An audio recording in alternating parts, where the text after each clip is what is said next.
Olá, bom dia. Obrigado mais uma vez pela sua companhia.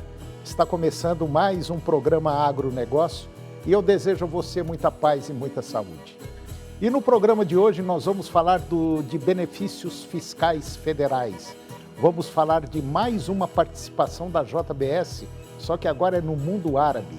Você vai ver como está o mercado do trigo, da soja e também do milho. E eu vou conversar com Adriana Santos, especialista em desenvolvimento de pessoas, e nós vamos falar de um tema importantíssimo: a atenção plena e saúde mental nas empresas.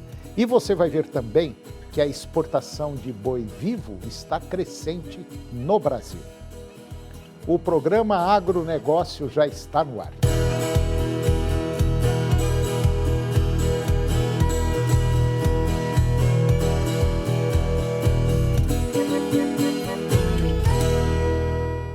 Eu começo o programa de hoje falando de benefícios fiscais federais.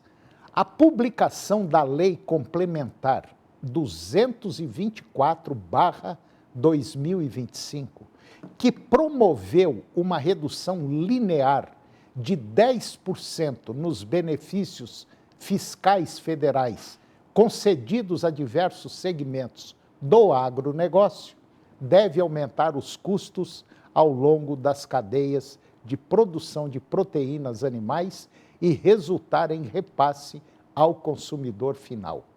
A avaliação é do Martinelli Advogados, que alerta ainda para o risco de retomada das discussões sobre a cumulatividade de tributos, como PIS e COFINS. De acordo com o escritório, os impactos da nova legislação atingem principalmente as cadeias produtivas de carnes e pescados que historicamente se beneficiavam de mecanismos como créditos presumidos, alíquota zero, isenção e redução da base de cálculo. Segundo a advogada tributarista e sócia do Martinelli Advogados, a Cíntia Meyer, ela disse que a sistemática introduzida pela Lei Complementar 224 tende a gerar aumento de custos em cascata. Isso onera ainda mais setores que já vinham sofrendo com custos elevados de produção e preços deprimidos das commodities. O demonstrativo de gastos tributários, que integra a Lei Orçamentária Anual, prevê cerca de 300 hipóteses de benefícios fiscais, além de outras 14 especificamente tratadas pela Lei Complementar 224. Para os advogados, empresas que usufruem desses incentivos precisam redobrar a atenção. Se a empresa conta com algum desses benefícios, há potencial de impacto direto no negócio. E agora vamos comentar de mais uma participação da JBS no mundo árabe.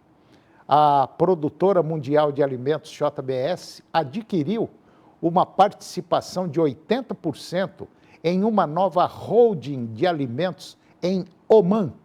Pelo menos é o que informa a sua presença em um mercado de rápido crescimento que historicamente depende fortemente de importações de alimentos. A maior empresa de carne do mundo está investindo 150 milhões de dólares para produzir frango, cordeiro e carne bovina em 2 unidades lá em Omã. O CEO da JBS, que é o Gilberto Tomazoni, ele disse à imprensa que a empresa JBS precisa desenvolver uma cadeia de suprimentos no Oriente Médio, acrescentando que criará seus próprios frangos e planeja comprar gado e cordeiros de produtores de Omã e também no norte da África. A unidade de carne bovina e cordeiro da JBS em Omã já existe, mas está ociosa há cerca de 1 ano, segundo Tomazoni. A produção deve começar em 6 meses para carne bovina e cordeiro e em 1 ano para aves. A Oman Food Capital, parceira da JBS, manterá uma participação de 20% na Joint Venture. As empresas esperam alcançar uma capacidade de produção anual de cerca de 300 mil toneladas. As fábricas da JBS em Oman irão processar aproximadamente 1.000 cabeças de gado e 5.000 de cordeiros e 600 mil frangos por dia. Grandes empresas brasileiras de alimento, elas vêm expandindo sua presença no Oriente Médio, onde a segurança alimentar se tornou uma questão central após a pandemia da Covid-19 ter desorganizado as cadeias globais de suprimentos. A JBS já processa carne na Arábia Saudita e nos Emirados Árabes Unidos, enquanto a sua concorrente MBRF fortaleceu parcerias na região, conforme planeja uma oferta pública em Riad. E agora você vai ver como está ou como estão os mercados de trigo, soja e milho. Os mercados agrícolas iniciaram a semana com movimentos predominantemente negativos nas principais bolsas internacionais, refletindo ajustes técnicos, cautela dos investidores e expectativas em relação a dados oficiais que podem redefinir o rumo dos preços. Segundo a TF Agroeconômica, o cenário de abertura desta última semana mostra apreensão sobre trigo, soja e milho, com fatores distintos influenciando cada mercado. No trigo, os contratos futuros negociados em Chicago operam em baixa após o fechamento negativo da semana anterior.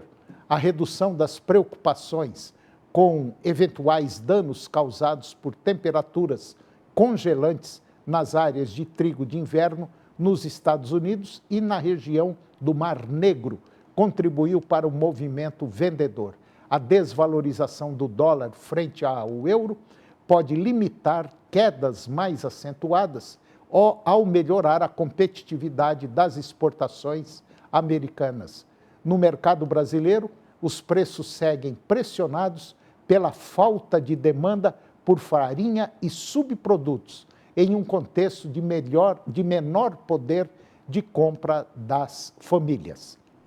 Já a soja também começou a semana em queda na Bolsa de Chicago, com recuos associados à realização de lucros após ganhos recentes. O mercado reagiu negativamente aos dados mais fracos de vendas externas nos Estados Unidos, que aumentaram a pressão de baixa.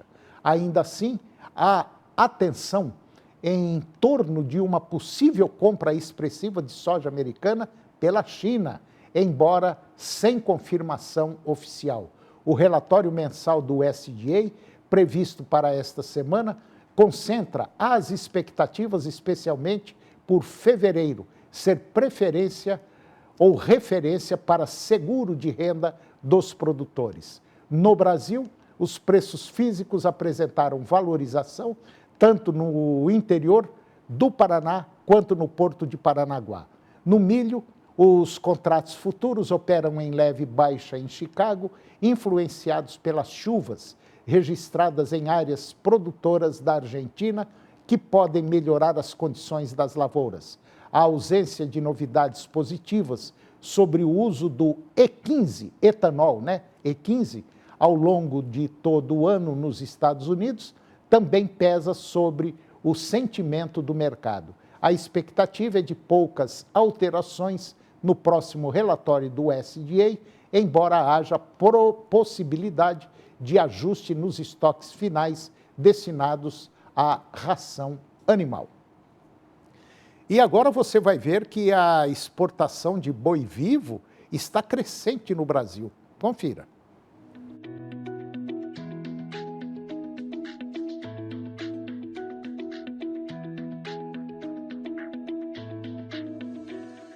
A exportação de boi vivo, ou seja, gado em pé, do Brasil, tem batido recordes, superando 1 milhão de cabeças agora em 2025, com destinos principais no norte da África e Oriente Médio.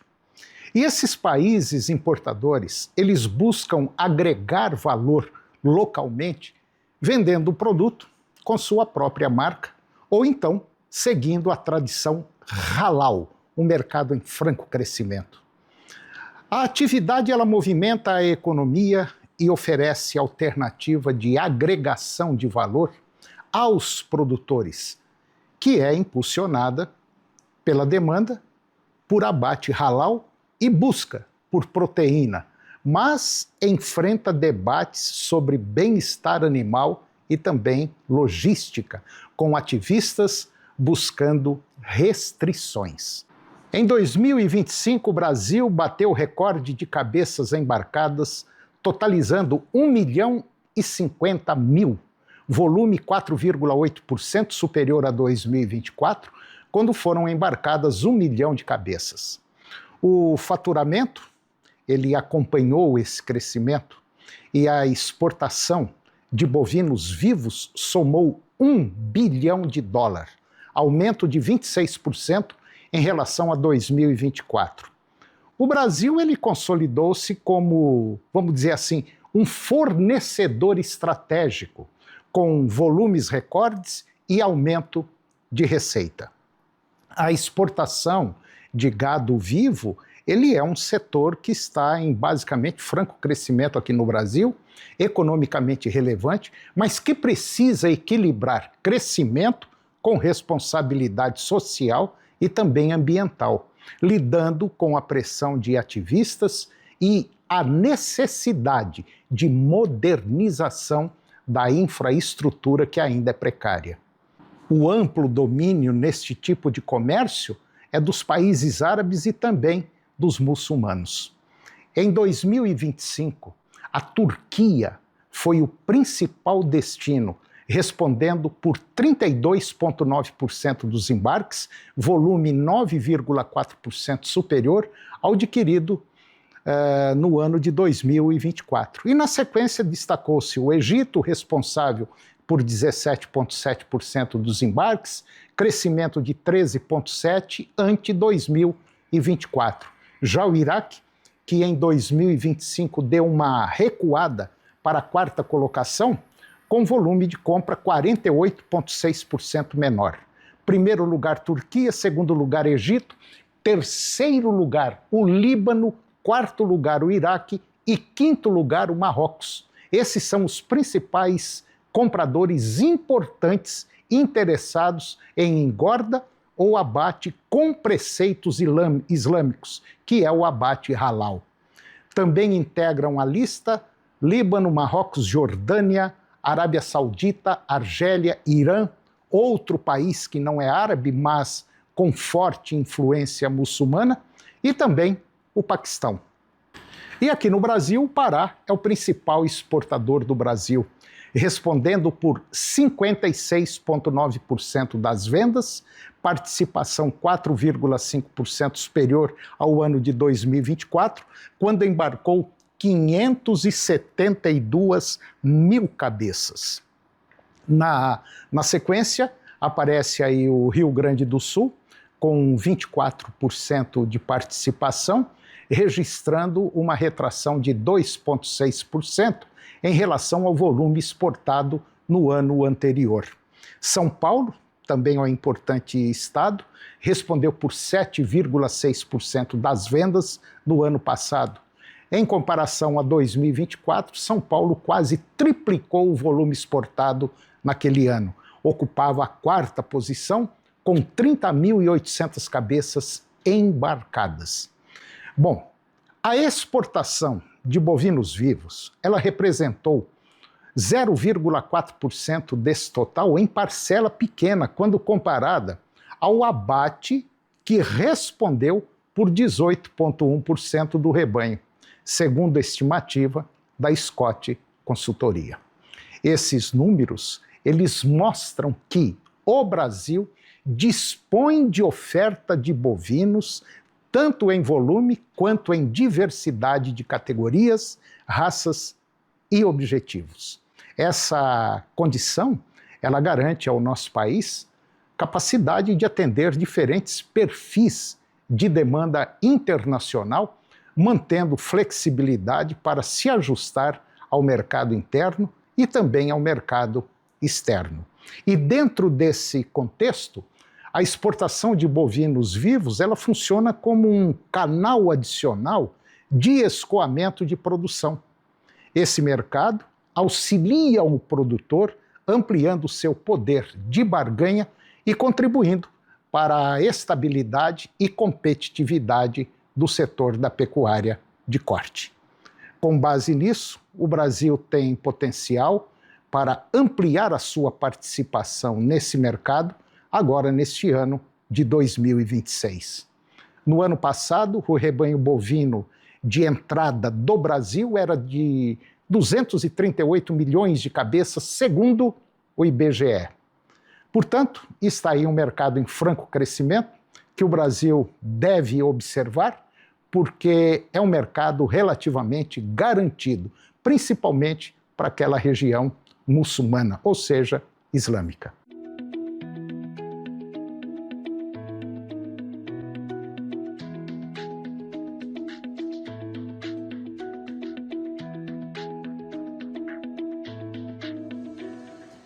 E depois do intervalo, eu vou conversar com Adriana Santos, especialista em desenvolvimento de pessoas, e nós vamos falar de um tema importante, a atenção plena e saúde mental das empresas.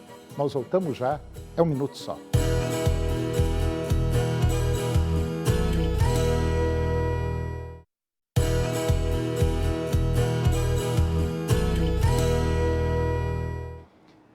Nós estamos de volta e agora eu vou conversar com Adriana Santos. Adriana Santos é especialista em desenvolvimento de pessoas e nós vamos falar de um tema importante, a atenção plena e saúde mental nas empresas. Doutora Adriana Santos, muito bom dia, muito obrigado pela sua presença, tudo bem?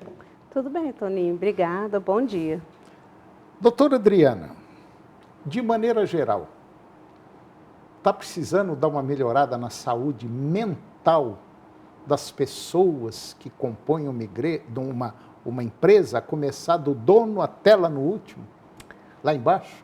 Olha, Toninho, os últimos estudos que a gente tem, né, de várias áreas, médica, de outras áreas também, tem comprovado que as pessoas, a nossa sociedade, ela está doente. Por vários motivos, por excesso de informação, por excesso de atividade, mas é uma sociedade doente. E isso as pessoas acabam levando para dentro da empresa. Então, a gente vê muitos conflitos, a gente vê pessoas super cansadas. Cansado é uma palavra que eu escuto diariamente. E as pessoas ainda têm consciência e dizem assim, eu não sei porque eu estou cansado ou cansada. Então, elas mesmas, Toninho, não sabem por quê. E o que acontece, né? É o excesso de informação, a desatenção, é acreditar que a pessoa dá conta de fazer tudo ao mesmo tempo, 50 atividades ao mesmo tempo. E isso não funciona, o corpo não funciona assim. Quer dizer, é muita coisa dentro da cabeça e não está cabendo mais dentro da cabeça. É isso. E não consegue esvaziar.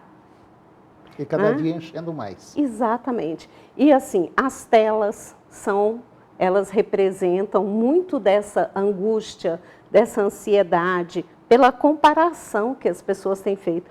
O primeiro ponto que eu escuto, né, em relação às pessoas Adriana, eu estava olhando no Instagram, mas fulano está melhor do que eu. Só que a pessoa não entende que, às vezes, o que é colocado ali é isso mesmo, só coloca aquilo que é bonito, a felicidade o tempo inteiro, e não a vida real. Então, a gente tem. E outra é a questão do julgamento. Hoje ficou fácil para julgar, né? Hoje é fácil julgar, né? Tranquilo. As pessoas tendem a não se colocar no lugar do outro. De verdade. Eu tenho empatia. Peraí, empatia é quando você enxerga a vida do outro a partir da ótica dele. Até porque estar no mesmo lugar que o outro não tem jeito, é uma lei da física, né? Não dá para você ocupar o mesmo espaço. Mas, assim, comparação, julgamento é uma das, eu diria assim, um dos aspectos que mais leva ao sofrimento. As pessoas estão perdendo valor, né? Também, né? Também. Tá estranho, não tá? Se a gente olhar a crueldade, né, no mundo, chega e não é só no nos mundo cansar. corporativo, não, né? Das empresas, mundo, é todo mundo. Todo mundo. Tá ali. Então, por exemplo, quando eu estou atendendo, o que eu peço para a pessoa? Se você vai dormir às 10 da noite, não assista algo que possa ser desconstrutivo. Assista coisas, leia textos que vão construir um bem-estar. Então, a gente fala isso. Assiste, olha, eu sei de um programa que vai falar de coisas boas. Assista isso. Eu tenho um texto, leia a Bíblia. Você pode ler o que você quiser, mas algo que seja construtivo. Construtivo. Infelizmente, parece que as coisas não estão dessa maneira.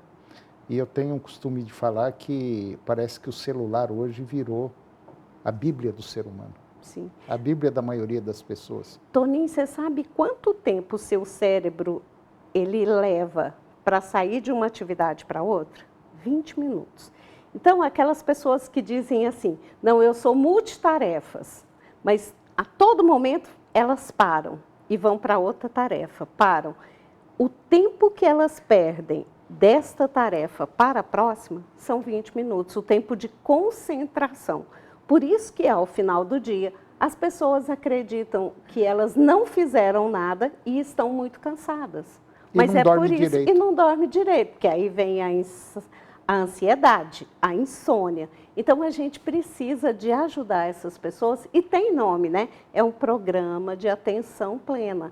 Nos ensinar, nos educar, novamente, a prestar atenção. Há mais ou menos uns 45 anos, um senhor me disse, eu era jovem ainda, e esse senhor já tinha mais ou menos 80. Eu me lembro exatamente como se fosse agora. Ele falou assim, Seu Antônio, vai para a beira da estrada, senta num gai de árvore e pensa na vida. Só está correndo muito. Isso tem mais de 40 anos, 40, 45 anos. E olha, Toninho, a natureza é essencial para a gente desacelerar, né? Doutora Adriana Ferreira, mais uma vez, Adriana Santos, mais uma vez, muito obrigado pela sua presença e até a próxima. Eu quem agradeço. Obrigada, Toninho. E o programa de hoje chegou ao fim. E eu termino o nosso programa com a seguinte frase. Os covardes morrem muitas vezes antes de morrer de verdade. Muito obrigado pela sua companhia, que Deus nos abençoe e até o próximo programa.